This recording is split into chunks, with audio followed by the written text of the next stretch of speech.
Y bueno, es un placer estar aquí, aunque sea de forma distante, ¿no? De forma online. Voy a ponerme a compartir la pantalla. Si hay alguna dificultad me lo decís. Voy a tratar de compartir la pantalla para poner una presentación porque tengo muchas cosas y poco tiempo. Entonces, lo más importante que tenía que decir de presentación ya lo he dicho, que es el agradecimiento. Así que voy a compartir directamente la pantalla y vamos a ver si todo va bien.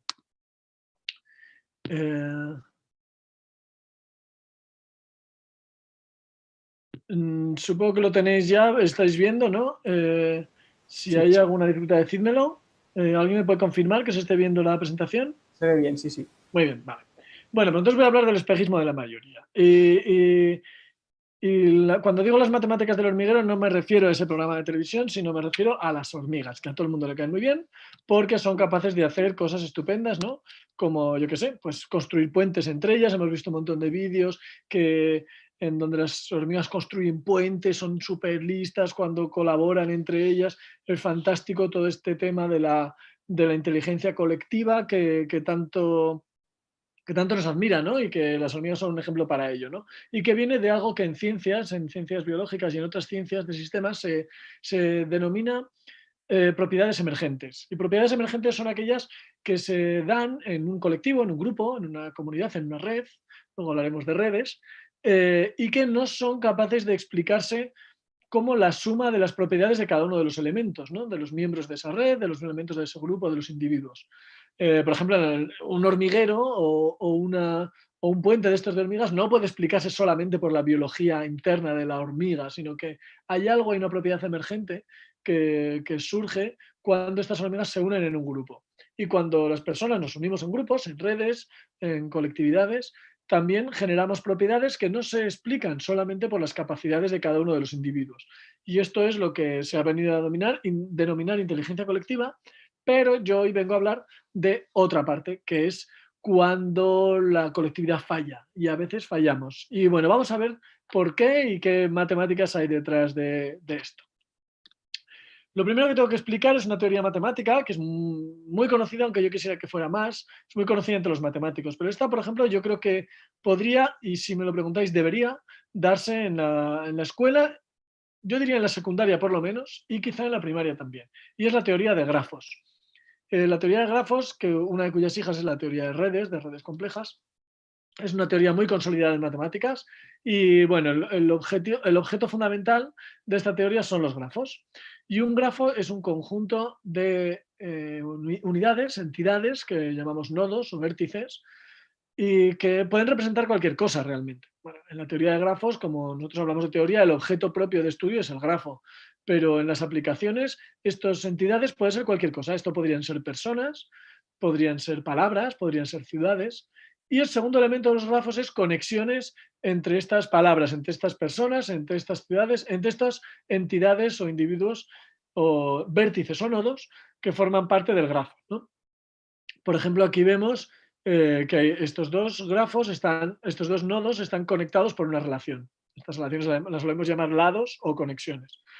¿Y por qué están conectados? Bueno, pues porque el grafo está definido respecto a unas propiedades y si eh, o unas propiedades o unas relaciones, y si dos nodos están relacionados, representamos esa relación mediante una conexión, mediante una línea. El número de conexiones de cada uno de los nodos le llamamos grado del nodo. Por ejemplo, tenemos un nodo arriba de grado 0 que no está conectado con ninguno. Aquí tenemos varios de grado 1, tenemos un par de nodos de grado 1, tenemos uno de grado 3 en el centro y otro grado 3 arriba a la derecha. Y bueno, eso representa el grado de un nodo, ¿no? Yo qué sé, si esto fueran personas en una fiesta, personas que hablan con otras en una fiesta, pues probablemente este nodo que tiene grado 0 sería el matemático y en el resto de nodos, pues podrían ser, yo qué sé, este podría ser, a lo mejor es de grado 1 son ingenieros, no lo sé. Bueno, el caso es que podríamos medir las relaciones entre cada uno de estos nodos, ¿no? Medir el grado. Y esto nos podría decir ya algo, ¿no? Algo como cuál es la capacidad de conexión de cada una de estas personas o si estamos hablando de ciudades, cuál es la capacidad, la comunicación de cada una de estas ciudades, por ejemplo, por vuelos o por carreteras o por líneas férreas. Vale, una de las cosas para las que sirven la teoría de grafos, no sé si veis el cursor se ve cuando lo muevo? Sí, Sí, vale. Una de las aplicaciones de teoría de grafos es esta, que a mí me encanta sobre todo para dar clase. Por ejemplo, cuando yo daba clase en el instituto, en secundaria, hay una cosa que se llaman las guardias, donde tú tienes que cuidar o estar ahí, yo qué sé, aguantando el tipo con un grupo que no es al que tú le das clase, porque su profe, yo qué sé, está enfermo, o está de excursión o lo que sea. Y entonces tú les dices, no, niños, haced los deberes. Y los niños no quieren o dicen que no tienen deberes. Entonces yo les ponía estos dibujitos en la pizarra y les ponía una especie de reto, ¿no? Es decir, vamos a tratar de hacer este dibujo, seguro que lo has visto alguna vez, lo habéis visto alguna vez, empezando por donde queráis y vamos a tratar de hacerlo sin levantar el lápiz de la hoja y sin pasar dos veces por la misma línea, sin dibujar dos veces la misma línea. ¿Vale? Bueno, entonces yo les decía esto, les decía, venga, el primero que lo tenga, que sale a la pizarra y lo hace. Entonces esto, si estuviéramos ahora ahí en Menorca en la charla presencial, yo os pediría que lo hicierais con un papel y un boli.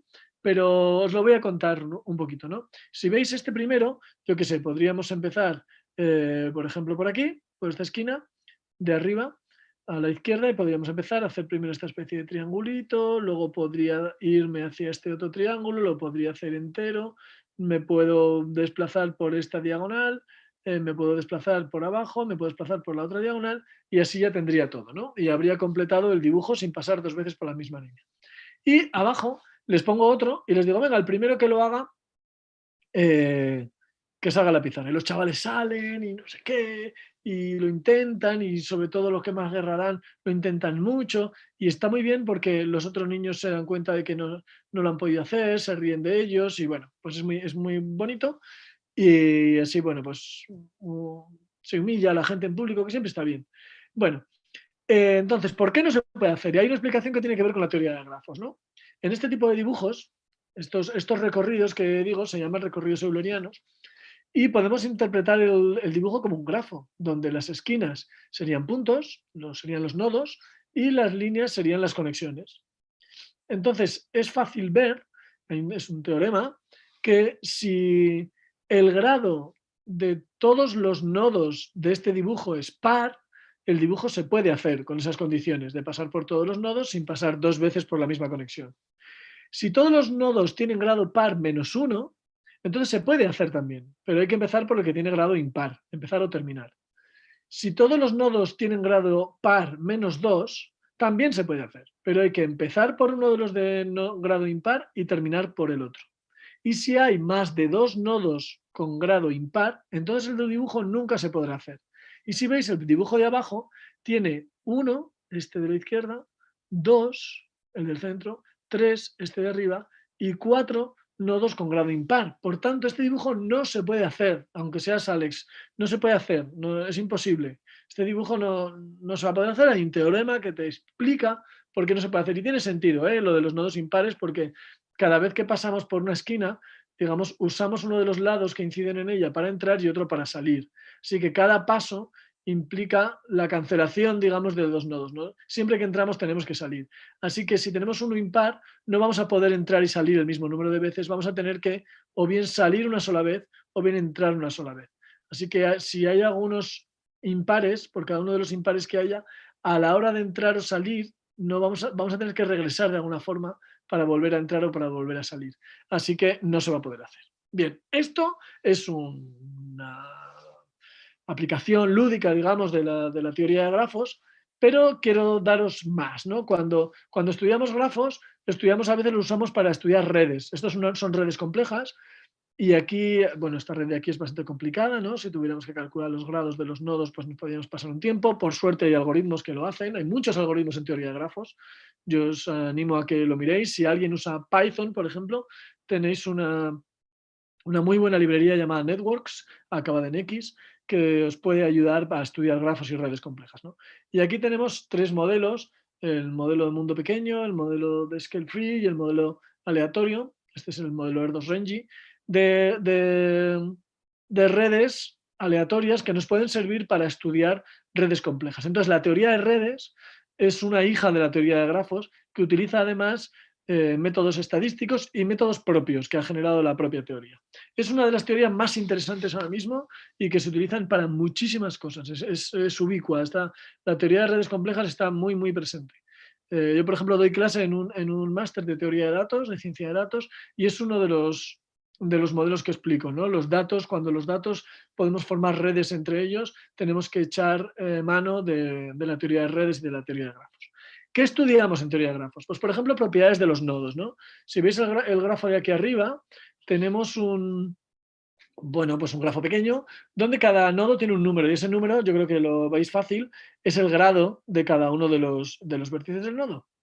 Y podemos estudiar las propiedades. El grado es una propiedad, pero hay otras. Por ejemplo, este partido de fútbol que veis aquí, que es la final del Campeonato del Mundo de Sudáfrica del 2010, que jugaron Países Bajos, Holanda y España, hay un grupo de la Universidad Queen Mary de Londres que estudia el fútbol aplicando teoría de grafos. Hay más, hay muchos estudios en este sentido, pero este fue como el más famoso, ¿no? Porque trata de ver, de predecir cuál es la fortaleza de un equipo, también basado, por supuesto, en estadística y otros temas, pero también basado en teoría de grafos. Y aquí este grafo representa a los jugadores de cada uno de los equipos con sus camisetas, esos serían los nodos del grafo, y luego tenemos flechas que además están dirigidas. Esto sería un grafo dirigido. El de arriba es un grafo no dirigido porque la dirección de las conexiones no nos importa. Aquí la dirección de las conexiones sí nos importa. Y las flechas representan el número de pases exitosos entre jugadores, ¿no? Entonces, utilizando esa información, podemos usar una de las propiedades de los nodos que se llama Betweenness Centrality, es una medida de centralidad de los nodos para ver cuál es el nodo más importante respecto a esta medida. Es decir, cuál es el jugador, no necesariamente el mejor jugador, ni el que más goles mete, sino aquel jugador por el que pasa el juego del equipo. Entonces estos estudiosos, este grupo investigador, vio que el número 4 en Holanda era el jugador que tenía más centralidad. Digamos, el juego de Holanda pasa sobre todo por el 4. Si España era capaz de parar el 4, que además está en una zona lejos del peligro para España, España podría dominar a Holanda.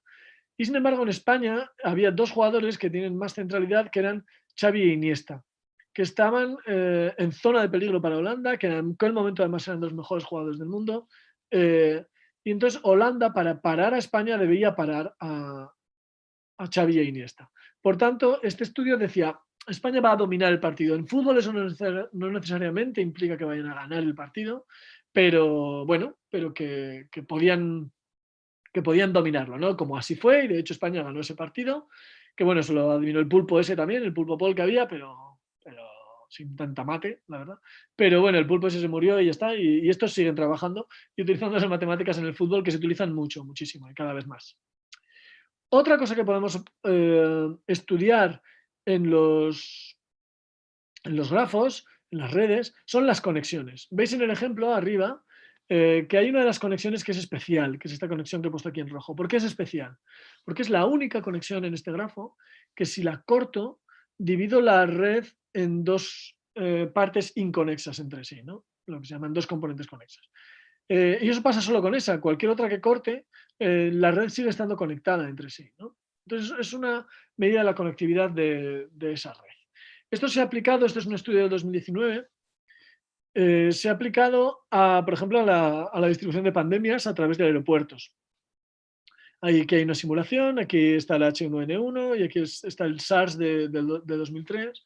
Y entonces, este estudio trataba de ver si era el efecto de desconexión, cuando tienes una pandemia, quieres evitar los contagios, si el efecto de desconexión era similar cuando lo que hacíamos era desconectar aeropuertos o cuando lo que hacíamos era desconectar vuelos, es decir, cerrar un aeropuerto o suprimir los vuelos entre determinados aeropuertos.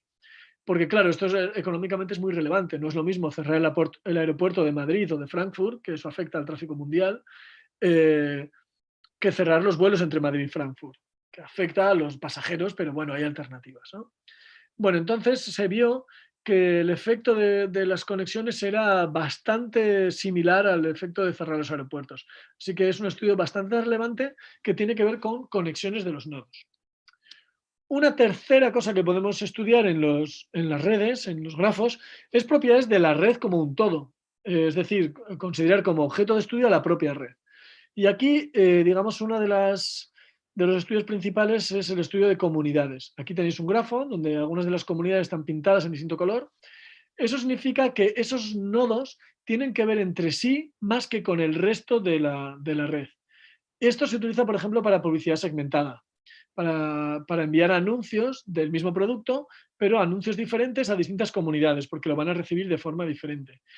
Quizá el ejemplo más famoso de esto y más desgraciadamente famoso de esto, aunque por suerte algunos efectos ya se han solucionado, otros no, es el caso de Cambridge Analytica, que utilizó el segmento de comunidades a través de datos de Facebook para dirigir propaganda política e influir así en dos elecciones que cambiaron realmente el inicio del siglo XXI, que fueron la elección del referéndum del Brexit en el Reino Unido y las elecciones en las que salió elegido Donald Trump. Y ahí veis que, bueno, que realmente sí tiene un efecto, ¿no? Y hay uno de los estudios que se hizo, y esto se hace muchísimo en estudio de ciencia de datos, es el estudiar comunidades en redes. Vale, vuelvo a las hormigas. Os he dicho que las hormigas están muy bien, tienen estas propiedades emergentes, pero a veces fallan. Esto es un vídeo esto es un fotograma de un vídeo, lo podéis buscar en YouTube, hay bastantes vídeos de esto, que se llaman ant mills, molinos de hormigas. ¿Y qué está ocurriendo aquí? Lo que ocurre es que las hormigas, que van en línea recta siempre, bueno, van siguiéndose unas a otras en fila, pues ocurre que la hormiga lo que hace es seguir a la que tiene delante por su rastro de feromonas, etcétera, ¿no? Y a veces ocurre, esto puede tener errores, ocurre que una hormiga pierde el rastro y entonces regresa a la fila, pero regresa atrás y se forma un círculo de hormigas.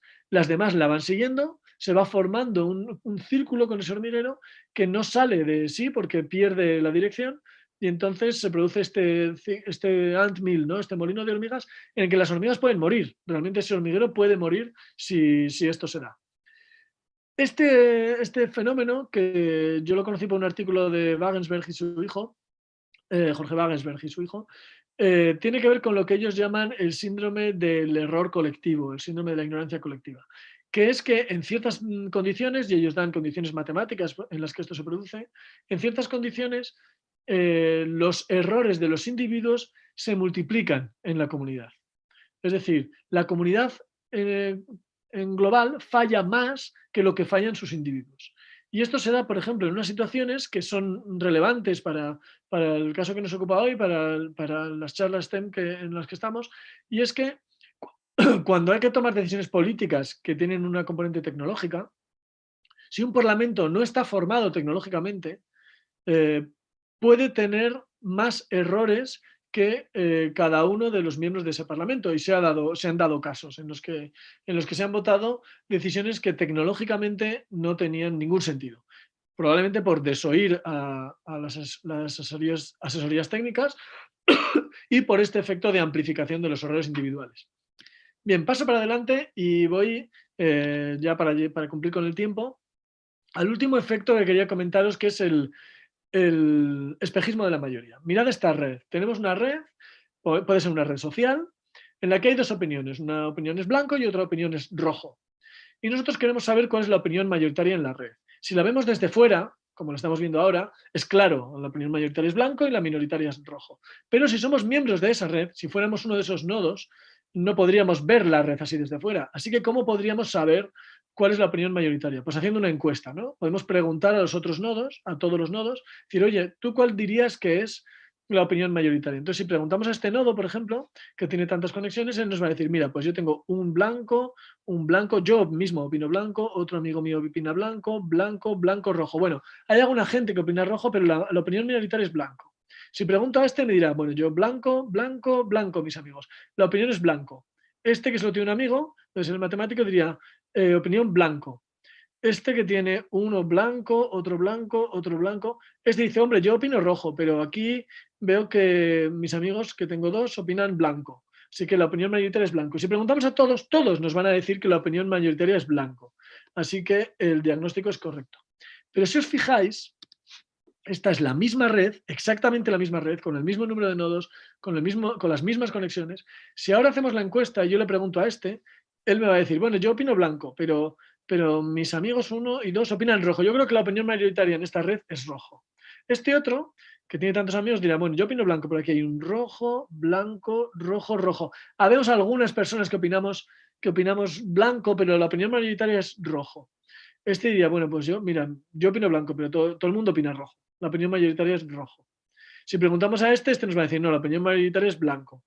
Entonces, si hacemos la encuesta en todos los nodos, la mayoría de los nodos nos van a decir que la opinión mayoritaria es rojo, que no es cierto. Ahí es donde se da lo que se llama el espejismo de la mayoría. Cuando una mayoría de los miembros de una red perciben que la opinión mayoritaria es una que en realidad no lo es, que es bastante minoritaria. Y esto ocurre muchísimo en redes sociales, seguro que lo habéis visto. ¿Por qué ocurre? Por dos causas. Una es que la información solo nos llega por aquellos a los que tenemos conexión, por nuestros amigos.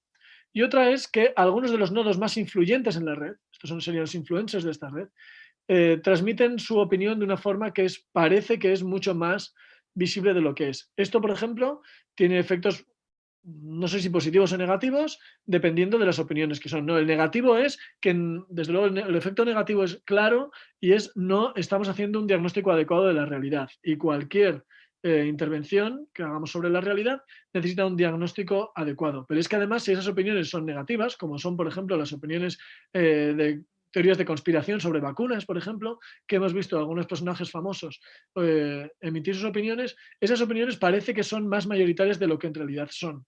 Así que tenemos que tratar de combatir este espejismo de la mayoría, probablemente diversificando nuestras fuentes y, por otro lado, relativizando la opinión de los influencers y, si acaso lo somos, la gente que tiene mucha influencia en sus redes, pues ejerciéndola de una forma responsable, ¿no? Este sería el espejismo de la mayoría. Aquí tengo ya voy acabando, tengo una hormiga que está afectada por un hongo que se llama Ophiocordyceps unilateralis, y este hongo lo que hace es zombificar a la hormiga. Las hormigas, estos son animales tan inteligentes, este hongo se mete dentro de la hormiga, toma control de su sistema nervioso, la hace subir a una rama y esa hormiga muere en esa rama y entonces el hongo sale y esparce sus esporas desde un lugar alto. Es decir, zombifica a la hormiga para reproducirse.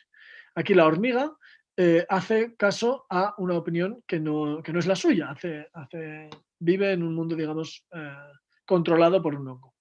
Esto me lleva al último fenómeno que voy a comentar, que es el filtro burbuja, que lo vemos los algoritmos desde 2013, los algoritmos de búsqueda, el algoritmo de búsqueda de Google, y esto se lleva a otros, Instagram, Facebook, YouTube y otros, genera un filtro burbuja, es decir, estos algoritmos están basados en los resultados de búsqueda que nos da, están basados en nuestro historial de búsqueda, no solamente, pero en un porcentaje desde 2013 bastante alto.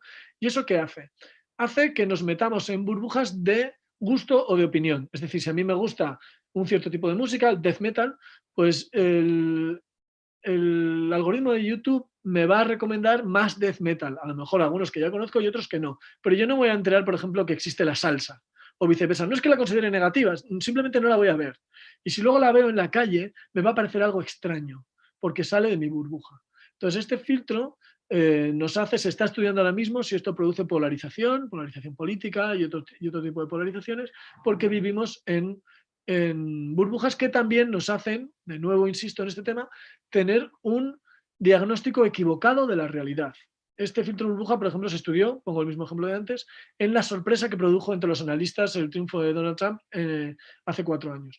Y una de las causas que se aducían es que se viven en burbujas de especialización y esas burbujas muchas veces no están en contacto con la realidad y no permiten hacer un análisis adecuado de la realidad. Así que termino con esta frase de Chesterton, que es: loco no es el que ha perdido la razón, sino el que lo ha perdido todo menos la razón. Y la foto que la acompaña, aparecen ahí Einstein y Gödel. Gödel, que es el mayor lógico de la historia, es el autor de los teoremas de incompletitud, el mayor lógico de la historia. Su único amigo era Albert Einstein en Princeton, y Gödel, que fue una mente brillante, el mayor lógico de la historia, tenía una enfermedad mental por la que él pensaba que la gente lo quería matar y no se fiaba de la comida que le daban, solamente se fiaba de la comida que le daba su mujer, Adele. Y su esposa estuvo ingresada, estuvo enferma durante 6 meses y Gödel murió de inanición porque no comió.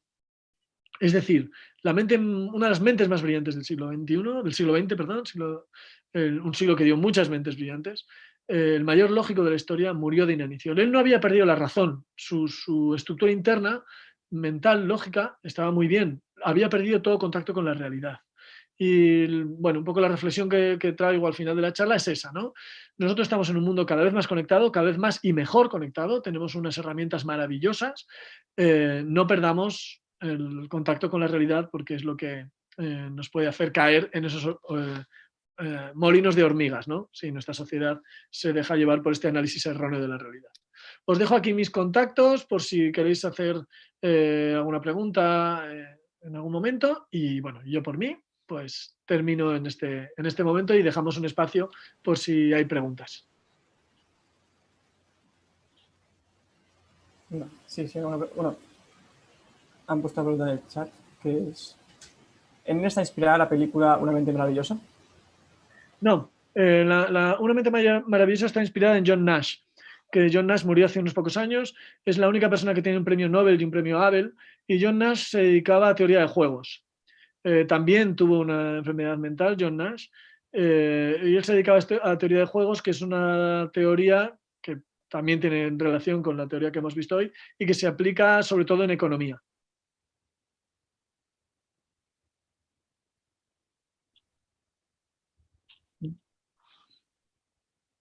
Cualquier pregunta tenemos tiempo.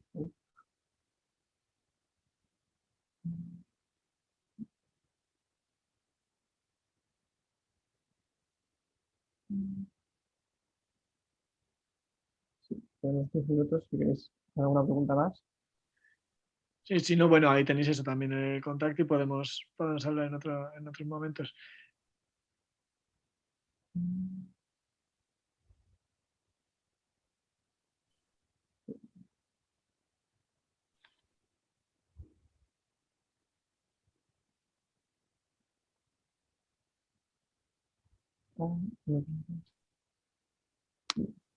Dice: yo no tengo más preguntas, solo decirle a Eduardo que admiro su programa y lo veo todas las semanas. Muy bien, muchas gracias. Pues Hola, hola Eduardo, soy Carmen. Sí que veo que aquí hay una pregunta Sí. que habla en cuanto a redes sociales. No sé si se ajusta mucho exactamente a lo que comentabas de los puntos y los nodos, pero en cuanto a redes sociales, ¿cómo se explica el fenómeno TikTok? Bueno, las redes sociales se explican, hay un modelo, de los varios modelos que os he puesto sobre redes, las redes sociales hay un modelo que se llama el modelo de agregación, que es un modelo que dieron Albert y Barabasi, que, claro, una red social, ¿por qué triunfan unas y otras no? Pues hay muchas razones que van más allá de las matemáticas, ¿no? Pero la dinámica, cómo se producen esas agregaciones, sí que está estudiada y la red, uno de los modelos que mejor explica ese tipo de agregaciones en TikTok o, por ejemplo, en Facebook, etcétera, es el modelo de Albert Barabasi, que lo que hace es, digamos, que las nuevas agregaciones a la red, los nuevos TikTokers, digamos, la nueva gente que va incorporándose a la red, esas incorporaciones ven favorecidas las conexiones con aquellos nodos que tienen mayor grado.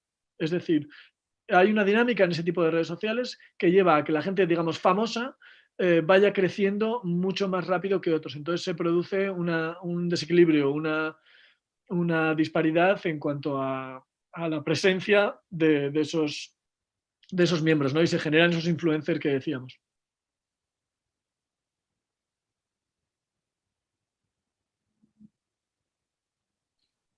te pregunta: ¿a quién está destinado el libro que ha escrito? Pues a cualquier persona. Digamos, sobre todo a cualquiera que no se lleve demasiado bien con las matemáticas. O sea, es un libro muy introductorio para gente matemática, para gente no matemática. Una pregunta que sí, que quizás es interesante para poder ver en esta situación que nos has puesto en que en que podemos tener una percepción errónea sobre cuál es la mayoría. Nos preguntan, ¿cómo pues se puede hacer cambiar de opinión a los nodos blancos que sí son mayoría? Claro, este es un tema importante porque imaginamos que luego hay una siguiente iteración y la gente esos nodos los permitimos cambiar de opinión si quieren, seguramente una componente va a decir, hombre, si yo percibo que la mayoría de la población es rojo, aunque no lo sea, digo, "Uf, bueno, pues cuestiono mis propias creencias, ¿no? Digo, bueno, pues a lo mejor estoy dispuesto a cambiarme rojo y probablemente en la siguiente iteración o en 2 iteraciones la opinión rojo se va a volver mayoritaria. Así que es peligroso en ese sentido, ¿no? Es un medio de cambiar de opinión a los nodos. Lo que se hace es hacer, y esto se utiliza en redes, ¿eh? Lo que se hace es tratar de influir directamente sobre cada persona o tratar de influir sobre la red para generar influencers con la opinión que quiero que sea mayoritaria finalmente en la red. Sí,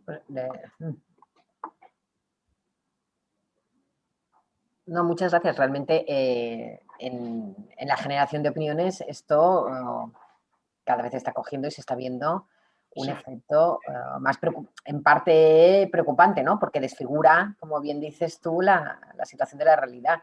Y me Sí, imagino que, bueno, aquí veo que hay otra que hace referencia y entonces introduce ahora el tema de las fake news, porque también se puede dar de una forma, entiendo, peligrosa ese sí, aspecto. sí, es uno de los peligros, ¿no? Yo creo que debemos... Es un poco el mismo consejo que antes, ¿no? Sobre las fake news, muchas veces nosotros personalmente no tenemos las herramientas para contrastarlas, ¿no? Pero hay un par de cosas que podemos hacer, que sí podemos hacer y que sí están en nuestra mano. Una de ellas es diversificar las fuentes, contrastar las fuentes, y la otra es insistir sobre todo en contrastar la opinión que viene de la gente, o sea, las noticias que vienen de la gente que es de la misma opinión que nosotros. Porque cuando viene gente que es, digamos, de la otra opinión, tendemos a examinar con mucho más cuidado las noticias que nos llegan. Pero bajamos la guardia cuando nos vienen opiniones, digamos, de nuestro grupo, de los que son de los nuestros. Entonces, estas dos soluciones yo creo que ayudarían mucho. Una es diversificar fuentes y otra es estar muy atentos, ser muy exigentes con las noticias que nos llegan de la gente que opina como nosotros. Y se la pregunta concretamente, entonces un matemático puede servir para ayudar a contrastar las fake news. Claro, cuando hemos visto estas redes de blanco y rojo, ¿no? ¿Por qué podíamos ver tan claro que la mayoría era blanco? Porque lo podemos ver desde fuera. En nuestras redes, ¿cómo podemos ver una red desde fuera? Matemáticamente, estudiando matemáticamente la red. Porque ahí podremos descubrir cómo es la distribución de los grados, cómo es la distribución de las conexiones, etc. Y si veo hay otra pregunta, que si la matemática puede ayudar a salvar la democracia, yo tengo un vídeo en YouTube sobre eso. Sobre un fenómeno que se llama gerrymandering, que se utiliza en Estados Unidos, que es una forma ilegal de modificar las elecciones. Y hubo un juicio porque se había acusado al estado de Pensilvania de modificar los distritos para favorecer, en aquel caso, al partido republicano, que finalmente venció con las elecciones de Trump, que vuelven a salir. Eso se llevó a juicio y fueron los peritos matemáticos los que mostraron por qué esa elección, esa distribución de los condados y de los colegios electorales era fraudulenta. Así que las matemáticas sí pueden servir para ayudar a salvar la democracia, desde luego que sí, en muchos aspectos. Bueno, genial. Muchísimas gracias. Me parece que ahora sí que no Muy bien. tenemos preguntas, pero bueno, al final sí que se ha ido animando. Me alegro Sí. de que las personas que nos escuchan se hayan ido animando a hacernos llegar sus preguntas o sus dudas. Muchísimas gracias, Eduardo. Gracias a vosotros. Es un placer tenerte con nosotros. Muchas gracias por dedicarnos este tiempo. Y bueno, Alex, te dejo, si quieres ya para presentar al siguiente panelista. Bueno, Para que muchas explicaras, gracias. espera Eduardo, solo quería aprovechar, ya que quedan unos minutos, para aprovechar que explicaras de Big Bang Theory, o sea, yo lo conozco, pero también darle la gracia de qué es la difusión que hacéis.